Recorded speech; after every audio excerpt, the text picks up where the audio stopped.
Hi friends, welcome back to my channel. എനിക്കങ്ങനെ അഞ്ജലി നായർ തൃപ്പൂണിത്തറ പറഞ്ഞാൽ രാഷ്ട്രീയമൊന്നുമല്ല കേട്ടോ, രാഷ്ട്രീയം അറിയില്ല എന്ന് പറയുന്നില്ല. ഞാൻ രാഷ്ട്രീയമൊന്നുമല്ല പറയുന്നത്. പക്ഷെ ഞാൻ മാരാരെ ഫോളോ ചെയ്യുന്നതുകൊണ്ട് ഈ മാരാര് പറയുന്ന കാര്യമൊക്കെ ശ്രദ്ധിക്കും. അതിന്റെ ഒരു കാര്യം, ബിഗ് ബോസ് വിന്നറൊക്കെ ആയതുകൊണ്ട് റിവ്യൂ നടത്തിയൊക്കെ മാരാരിടുന്ന അതിന് മുന്നേ മാരാര് ബിഗ് ബോസിൽ പോകുന്നതിന് തൊട്ട് മുന്നേ മാരാര് ഈ റോബിനെതിരെ ആഞ്ഞടിക്കുന്ന ആ ഒരു കാലഘട്ടം ഉണ്ട്. അവിടെ തൊട്ടൊക്കെ ഞാൻ മാരാര് പറയുന്നത് ശ്രദ്ധിക്കാറുള്ളതാണ്. അപ്പം മാരാര് രാഷ്ട്രീയത്തിലേക്ക് ഇറങ്ങിയിട്ടുണ്ട് തൃക്കാക്കരയിൽ. എന്നിട്ട് കുറെ പ്രസ്താവനയൊക്കെ ഇറക്കുന്നുണ്ട്, വെറുതെ ഇരുന്ന് ചൊറിയുന്നുണ്ട്. പിഷാരടിയെ കഴിഞ്ഞ ദിവസം ചൊറിഞ്ഞു. അതാണ് ഈ വീഡിയോ. ആ ചൊറിച്ചിലിന് മറുപടി പിഷാരടി കൊടുത്തിട്ടുണ്ട്. ഈ പിഷാരടി നിർമ്മജനോടെയുള്ള സ്റ്റേജ് പ്രോഗ്രാമൊക്കെ നമ്മൾ കണ്ട സ്ക്രിപ്റ്റ് ആയിരിക്കാം, നേരത്തെ തയ്യാറാക്കിയതായിരിക്കാം. എന്നാൽ പോലും ഉരുളക്കുപ്പേര് പോലുള്ള മറുപടിയും പിന്നീട് ഇരുന്ന് ആലോചിച്ച് ചിരിക്കാവുന്ന പോലത്തെ കോമഡിയാണ്. തറ കോമഡിയൊന്നുമല്ല, സ്റ്റാൻഡേർഡുള്ള കോമഡി പറയുന്ന ഒരാളൂടെയാണ് പിഷാരടി. അതുപോലെ തന്നെ മമ്മൂട്ടി കൊണ്ടു നടക്കുകയൊക്കെ ചെയ്യുമ്പം എന്തെങ്കിലുമൊക്കെ ഒരു വ്യക്തിത്വം പുള്ളിക്ക് ഉണ്ട് എന്നൊരു വിശ്വാസം എനിക്കുണ്ട്. എന്റെ ചിന്താഗതിയാണ് പറഞ്ഞത്. പക്ഷെ എന്താണേലും ചുമ്മാ ഇരുന്ന് മാരാര് ചൊറിയും. മാരാരെന്ന് പറഞ്ഞ വ്യക്തിയെപ്പറ്റി പറയാനാണ് നിലപാടിന്റെ രാജകുമാരൻ എന്ന് പറയുന്നതിന്റെ ഓപ്പോസിറ്റ്. നിലപാടെന്ന് പറയുന്ന സംഭവമില്ല. അതിനിയിപ്പോ ഞാൻ എടുത്ത് പറയണ്ട. മാരാരെ ഇഷ്ടപ്പെടുന്നവരുണ്ടല്ലോ, അവർക്ക് പോലും അറിയാവുന്ന ഒരു കാര്യമാണ്. അപ്പൊ പിഷാരടിക്കിട്ട് ചൊറിഞ്ഞത് മാത്രമാണ് ഇന്നത്തെ വീഡിയോ. അതൊന്ന് കേൾക്കാം. ഇപ്പോൾ കോൺഗ്രസ് എന്ന് പറയുന്ന രാഷ്ട്രീയ പാർട്ടി ഇപ്പോൾ രമേശ് പിഷാരടിയെ സ്ഥാനാർത്ഥിയാക്കിയത് രമേശ് പിഷാരടി ഈ കഴിഞ്ഞ 50 വർഷമായിട്ട് നാട്ടിലിറങ്ങി എന്തെങ്കിലുമൊക്കെ കാര്യങ്ങൾ ചെയ്തിട്ടാണ്.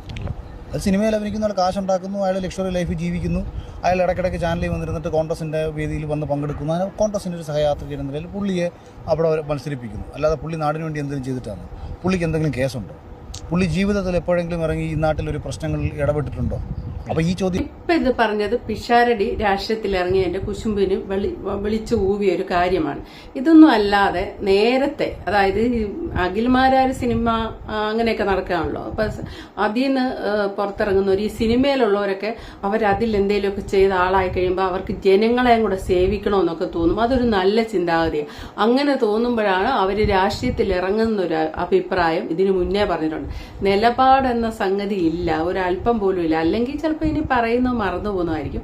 നമുക്കറിയാവുന്ന ഒരു കാര്യമുണ്ട്, ബിഗ് ബോസിൽ പോകുന്നതിനെക്കാട്ടും ഭേദം ലുലുമാളിൽ പോയി മുണ്ടു പറിക്കുന്നതെന്ന് പറഞ്ഞ് നാക്കകത്തിട്ട് അധികം നാളാകുന്നതിന് മുന്നേ ബിഗ് ബോസിലോട്ട് പോയി. അതേപോലെ റോബിൻ രാധാകൃഷ്ണൻ ബിഗ് ബോസിൽ പോയതിനു വേണ്ടി ഇനി പറയാനൊന്നുമില്ല, അതുപോലെ കളിയാക്കിയായിരുന്നു. വെറുതെ കളിയാക്കിക്കൊണ്ട് ഇങ്ങനെ പോസ്റ്റ് ഇടിയിലും എന്തൊക്കെയോ മറുപടി പറഞ്ഞു, എന്തൊക്കെയാന്ന് വാരിക്കൊരു പറഞ്ഞു. അവസാനം റോബിൻ ഫാമിലി എന്ന് പറയുന്ന, അതായത് റോബിന്റെ ആരാധകരായിട്ടുള്ളവർ മലത്തി വന്നിരിക്കുന്ന ഈച്ചയാന്ന് വരെ പറഞ്ഞു. അതിൽ കവിഞ്ഞ ആൾക്കാരെ ആക്ഷേപിക്കാനൊന്നുമില്ല, അത്രയും വരെ വൃത്തിയോട് പറഞ്ഞു.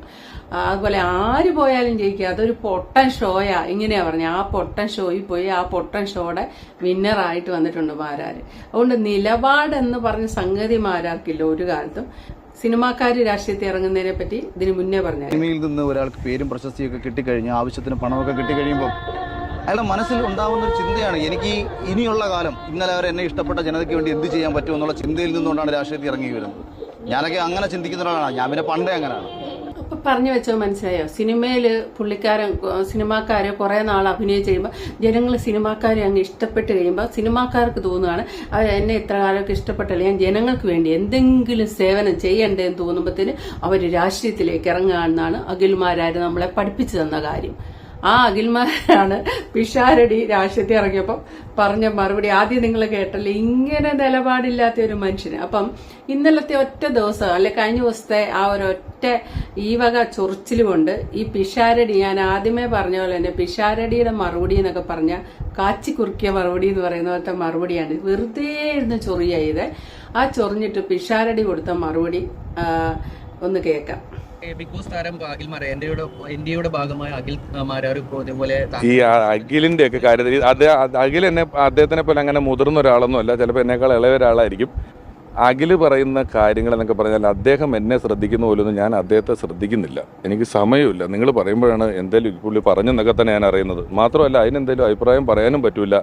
എന്തായാലും കുറ്റോ മോശമൊക്കെ അല്ലേ പറഞ്ഞിട്ടുണ്ട്, അതേ പറയാൻ സാധ്യതയുള്ളൂ. അങ്ങനെ പറഞ്ഞാലും ചിലപ്പോൾ ഒരാഴ്ച കഴിയുമ്പോൾ ഞാൻ വളരെ മഹാനാണെന്നും നല്ല മനുഷ്യനാണെന്നും പുള്ളി തന്നെ തിരുത്തി പറയും. ഇപ്പം ഞാൻ ഈ പറഞ്ഞതിന് പുള്ളി എന്തെങ്കിലും അഭിപ്രായം പറയും, അതിന് നിങ്ങൾ ആരും മറുപടി ഒന്നും പറയാൻ നിൽക്കേണ്ട. ചിലപ്പോൾ ഒരാഴ്ച കഴിയുമ്പോൾ അത് പിന്നെയും തിരുത്തി പറയും. അപ്പം നമുക്കൊരു 2-3 കൊല്ലം പരീക്ഷണത്തിൻ്റെ ശേഷം ഒരു സ്റ്റേറ്റ്മെൻറ്റ് എന്താണെന്ന് ഉറപ്പിച്ച ശേഷം അദ്ദേഹത്തിനൊക്കെ ഉത്തരം കൊടുക്കുക. അതിനൊക്കെ നമ്മുടെ സമയം ആദ്യമേ പറഞ്ഞ ആ വാചകം ശ്രദ്ധിച്ചോ? അഖിലോ അത് ഇത്ര ശ്രദ്ധിക്കാൻ മാത്രം, മറുപടി കൊടുക്കാൻ മാത്രമുള്ള വില കൊടുത്തിട്ടില്ല. അതാണ് ആദ്യമേ പറഞ്ഞത്. അഖിൽമാരാർക്ക് പിഷാരടി അത്ര നമ്മളിപ്പോ ഒപ്പത്തിനൊപ്പം ഉള്ളവരോടൊക്കെ അല്ലേ ഏറ്റുമുട്ടുക എന്ന് പറഞ്ഞാൽ ആ ഒരു കൊച്ചാക്കൽ അവിടെ വന്നിട്ടുണ്ട്. നമുക്ക് കേട്ടാ ഫസ്റ്റ് മനസ്സിലാവില്ലല്ലോ, അത് തന്നെയാണ് ഉദ്ദേശിച്ചത്. അതിനൊക്കെ എന്ത് മറുപടി പറയാനാ എന്നുള്ളത്. ആന വഴിയെ പോകുമ്പോൾ പട്ടി കുറയ്ക്കുക എന്നുള്ളൊരു രീതിയാണ് വന്നത്. രണ്ടാമത് പറഞ്ഞ കേട്ടോ, ശരിക്കും അഖിൽമാരാരെ പഠിച്ചിട്ടുണ്ടെന്നുള്ളതാണ് ആ ഒരു മറുപടി. അത് ചിലപ്പോൾ നാളെ പുള്ളി എന്നെ പുകഴ്ത്തി പറഞ്ഞെന്നിരിക്കും, മാറ്റി പറഞ്ഞെന്നിരിക്കുന്നു. അതാണ് അഖിൽമാരാർ. ഇന്ന് പറയുന്ന കാര്യത്തിൽ ഉറച്ചു നിൽക്കുകയില്ല, നിലപാടില്ല, മാറ്റി പറഞ്ഞുകൊണ്ടേയിരിക്കും. അപ്പം ബാക്കി കേൾക്കാം. ശ്രദ്ധിച്ചാൽ മനസ്സിലാവും BJP യുടെ വളർച്ചയോട് കൂടിയിട്ടാണ് ഈ രാജ്യത്ത് ഭീകരമായ വിഭാഗീയത സൃഷ്ടിക്കപ്പെട്ടത്. ഭീകരമായ വിഭാഗീയത. അപ്പം അതായത് ഇപ്പം BJP-ക്കാർ പോയിട്ട് മുസ്ലിം സമുദായത്തെ ഇല്ലാതാക്കുമെന്നോ അവരെ കൊല്ലുമെന്നോ എന്നുള്ളതൊന്നുമല്ല. പക്ഷെ രണ്ടുപേർ തമ്മിൽ കാണുമ്പോൾ സംശയത്തിൻ്റെ കണ്ണോട് കൂടിയിട്ട് നോക്കാൻ തുടങ്ങും. ഇവിടെ ഒരു അഖിൽമാരാരും ഒരു മുഹമ്മദ് ഷഫീഖും കൂടെ തമ്മിൽ കണ്ടാൽ പരസ്പരം കൈ കൊടുക്കുമ്പോൾ പേര് പറഞ്ഞു കഴിയുമ്പോൾ ശരിടാ കാണാം എന്ന് തോന്നിപ്പിക്കത്ത കാലം യവൻ സുഡാപ്പിയാണോ, സംശയം യവൻ സംഖ്യയാണോ, കുറി ഇട്ടിട്ടുണ്ടല്ലോ, യവന്റെ നെറ്റി തഴമ്പുണ്ടല്ലോ, ഇവൻ താടി വളർത്തിയിട്ടുണ്ടല്ലോ. ഇത് ഭയങ്കരമായിട്ട് സൃഷ്ടിച്ചത് BJP-യാണ്. അപ്പം അഖിൽമാരാര് നേരത്തെ BJP-യെ കുറിച്ച് പറഞ്ഞ ആ ഒരു അഭിപ്രായമാണ് നിങ്ങൾ കേട്ടല്ലോ. ഇപ്പൊ എന്താണ് നിലപാടെന്ന് നിങ്ങൾക്കറിയാലോ. ഇനി ഇന്നലെ തോമസ് ഐസക്ക് പിഷാരടിക്കിട്ട് ഒന്ന് പൊട്ടിയായിരുന്നു അഖിൽമാരാരെ പോലെ തന്നെ. അതിനും പിഷാരടി മറുപടി കൊടുത്തിട്ടുണ്ട്. ഒന്ന് കേൾക്കാം. ഇന്ത്യയിലുള്ള സ്ഥാനാർത്ഥികളെ കൊണ്ട് ഇങ്ങനെയൊക്കെ കോമാളി വേഷം കെട്ടി നടക്കുന്ന നടന്മാരെയൊക്കെ പിടിച്ച് ഒരു ദിവസം കൊണ്ടേ വെച്ചിട്ട് അയ്യോ ഞങ്ങൾക്ക് വോട്ട് കിട്ടുന്നില്ല, ഞങ്ങളുടെ വോട്ട് LDF ഭിന്നിപ്പിക്കാൻ പോണെന്ന് പറഞ്ഞിട്ടുള്ള കാര്യം. ഇവരൊക്കെ ഇതുപോലെ നിന്ന് ഓരോന്ന് ചിന്തിക്കാതെ പറഞ്ഞതുകൊണ്ട് എന്ത് ചെയ്താലും സീറോയിൽ നിന്ന് ശരിക്കും പറഞ്ഞാൽ ഹീറോ പരിവേഷത്തിലേക്ക് പിഷാരടി അങ്ങ് നേരെ ഒറ്റ ദിവസം കൊണ്ട് ഉയർന്നു പോയി. അത്രേ ഉണ്ടായുള്ളൂ. ഇവരൊക്കെ എന്തെങ്കിലും ആലോചിച്ചിട്ടാണ്. ഈ ജനങ്ങളായ ജനങ്ങൾക്ക് ഈ പറയുന്ന ഇവരെ എല്ലാം അറിയാം. അതാണ് ആലോചിക്കേണ്ടത്. ഇതൊക്കെ നിന്ന് ചുമ്മാ മൈക്കിന്റെ മുന്നിൽ നിന്ന് ഇത്രയും പ്രായവും പക്വതയൊക്കെ ഇത്. അപ്പൊ ഇതിന് മറുപടി പിഷാരടി കൊടുക്കുന്ന കേൾക്കാം. അതിന്റെ അകത്ത് പിഷാരടി ശരിക്കും തന്തയ്ക്ക് വിളിക്കുന്ന പോലെയൊക്കെ ഒരു വാചകം പറയുന്നത് കേട്ടാ തോന്നില്ലെന്നേ ഉള്ളൂ. ശരിക്കും അങ്ങനെ പറയുന്നുണ്ട്. സംസ്കാരം അത് പ്രായം കൊണ്ടോ അങ്ങനെയൊന്നും കിട്ടുന്നതല്ല, അല്ലാതെ കിട്ടണം. അതായത് ജനിക്കുമ്പോൾ നല്ല കുടുംബത്തിൽ ജനിച്ചാലേ സംസ്കാരം കിട്ടൂ എന്നുള്ള രീതിയിൽ അങ്ങനെ മറുപടി പറയുന്നുണ്ട്. ആദ്യം നല്ല മര്യാദയ്ക്ക് പറയും. നമുക്കൊന്ന് കേൾക്കാം. കോമാളിവേഷം ചെയ്യുന്ന ഒരാളെ ഇറക്കിയാൽ വോട്ട് കിട്ടുമോ എന്നൊരു ചോദ്യം ഉന്നയിച്ചിരിക്കുകയാണ്. ഞാൻ ഇന്നലെ നല്ല പ്രചരണത്തിന്റെ തിരക്കിലായിരുന്നു. ഏകദേശം രാത്രി റൂമിലെത്തിയ ശേഷമാണ് അദ്ദേഹത്തെ പോലൊരു സീനിയർ നേതാവ് ഇത്തരത്തിലൊരു പ്രസ്താവന നടത്തിയെന്നറിഞ്ഞത്. എന്തായാലും ഞാൻ പറഞ്ഞതുപോലെ തന്നെ അദ്ദേഹം വളരെ സീനിയർ ആയിട്ടുള്ള ഒരാളാണ്, എന്നേക്കാൾ മുതിർന്ന ഒരാളാണ്. അദ്ദേഹത്തിനോട് അങ്ങനെ ഒപ്പത്തിനൊപ്പം നിന്ന് അദ്ദേഹം പറഞ്ഞ പോലെ തന്നെ അല്ലെങ്കിൽ അനാവശ്യമായ പരാമർശങ്ങൾ നടത്താൻ ഞാൻ ഉദ്ദേശിക്കുന്നില്ല. അതുകൊണ്ട് തന്നെ അദ്ദേഹത്തിന് എൻ്റെ കയ്യിൽ നിന്ന് നേരിട്ടൊരു മറുപടി കൊടുക്കുന്നില്ല. ബഹുമാനം, സ്നേഹം മാത്രം. മാധ്യമങ്ങൾ എന്നുള്ള നിലയിൽ അല്ലെങ്കിൽ ഇവിടുത്തെ ജനങ്ങൾ എന്നുള്ള നിലയിൽ ആ ചോദ്യം ചോദിക്കുമ്പോൾ നമ്മുടെ കോൺഗ്രസ് ഭരിച്ച ഒരു ഇന്ത്യ അത്തരത്തിലുള്ള ഒരു അഭിപ്രായ സ്വാതന്ത്ര്യം എല്ലാവർക്കും നേരത്തെ കൊടുത്തിട്ടുണ്ട്. ആരെ പറ്റിയും അങ്ങനെയൊക്കെ പരാമർശങ്ങൾ നടത്താനുള്ളൊരു അഭിപ്രായ സ്വാതന്ത്ര്യമുള്ള നമ്മുടെ നാടാണ്. അതുകൊണ്ട് തന്നെ ആ അഭിപ്രായ സ്വാതന്ത്ര്യം ഉപയോഗിച്ച് അദ്ദേഹം അത് പറഞ്ഞോട്ടെ എന്നാണ് എനിക്ക് തോന്നുന്നത്. കുഴപ്പമൊന്നുമില്ല. ആ സ്വാതന്ത്ര്യം താങ്കൾക്കും ഉണ്ടല്ലോ തിരിച്ചത്തരത്തിൽ. എനിക്ക് സംസ്കാരം കൂടി ഉണ്ട്, സ്വാതന്ത്ര്യം മാത്രമല്ല ഉള്ളത്. അതുകൊണ്ട് ഈ സംസ്കാരം സമരം ചെയ്താൽ കിട്ടുന്നൊരു കാര്യമല്ല, അത് എളുപ്പത്തിൽ കിട്ടൂല.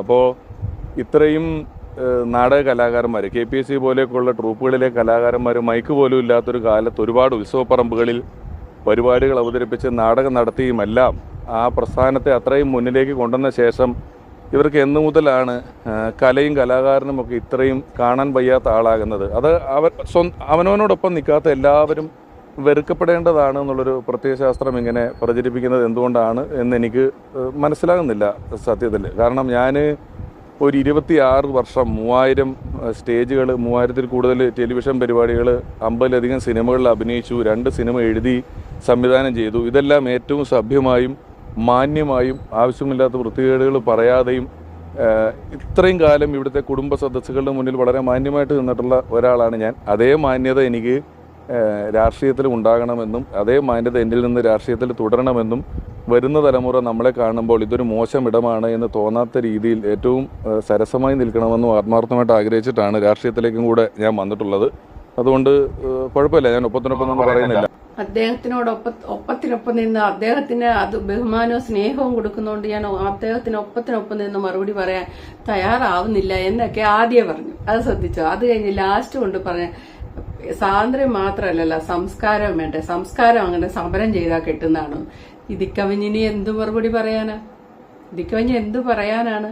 അതാണ് ഓരോ വാക്കും, പിഷാരടിയുടെ ഓരോ വാക്കും ശ്രദ്ധിക്കണം. ശ്രദ്ധിച്ചാല് ഇവര് ഈ ഫസ്റ്റിലെ കേൾക്കുമ്പോൾ ഒന്നും തോന്നില്ല. ചിലരോട് നമ്മൾ സംസാരിച്ച് വെച്ചാൽ അങ്ങനെ പറയാല്ലേ, അവര് ഫസ്റ്റിലെ പറയുമ്പോൾ നമുക്കൊന്നും തോന്നില്ല, ഈസി പാസിങ് വിടും. നമ്മൾ പിന്നെ ഒന്ന് ശരിക്കും പണ്ടൊക്കെ കട്ടിലേക്ക് കയറി കിടന്നിട്ട് മേലോട്ട് നോക്കി ഉത്തരം എണ്ണി കിടക്കുമ്പോഴായിരിക്കും നമുക്ക് ബോധമെന്നേ അവര് നമ്മളെ ഊക്കി വിട്ട ആളല്ലേ എന്നുള്ളൊരു തോന്നൽ വരുന്നത്. അതേപോലെയാണ് കംപ്ലീറ്റ് മറുപടി പിഷാരടിയുടെ അവരെ അങ്ങ് ഇല്ലാതാക്കുന്ന മറുപടിയാണ് പറഞ്ഞത്. ഇവരെ അങ്ങ് ഇല്ലാതാക്കുന്ന മറുപടിയാണ് രണ്ടു കൂട്ടർക്കും കൊടുത്തിരിക്കുന്നത്. ഒറ്റ ദിവസം കൊണ്ട് ചുമ്മാതല്ല ജനങ്ങൾ പിഷാരടിയെ സീറോയിൽ നിന്ന് ഹീറോ ആക്കിയെന്ന് പറയുന്നത് വളരെ ശരിയാണ്.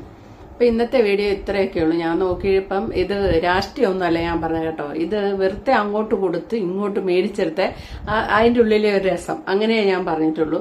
ഇപ്പം കേരളത്തിൽ നടന്നുകൊണ്ടിരിക്കുന്ന രാഷ്ട്രീയത്തിലെ ചില നമുക്ക് കേൾക്കുമ്പോൾ ഒരു വേണ്ടായിരുന്നു എന്ന് തോന്നില്ലേ, അങ്ങനെ തോന്നിയ ഒരു വീഡിയോ ഒന്ന് മാത്രമേ ഉള്ളൂ കേട്ടോ. അല്ല രാഷ്ട്രീയമൊന്നും എനിക്കില്ല, ഞാനിതിലും ഒന്നിലും അതൊന്നും കലർത്തിയിട്ടില്ല. അല്ലെങ്കിലും എൻ്റെ ചാനലിൽ ഒരു രാഷ്ട്രീയക്കാരെയും ഞാൻ പറയാറുമില്ല. അപ്പോൾ okay, thank you for watching. അടുത്ത വീഡിയോ കാണാം.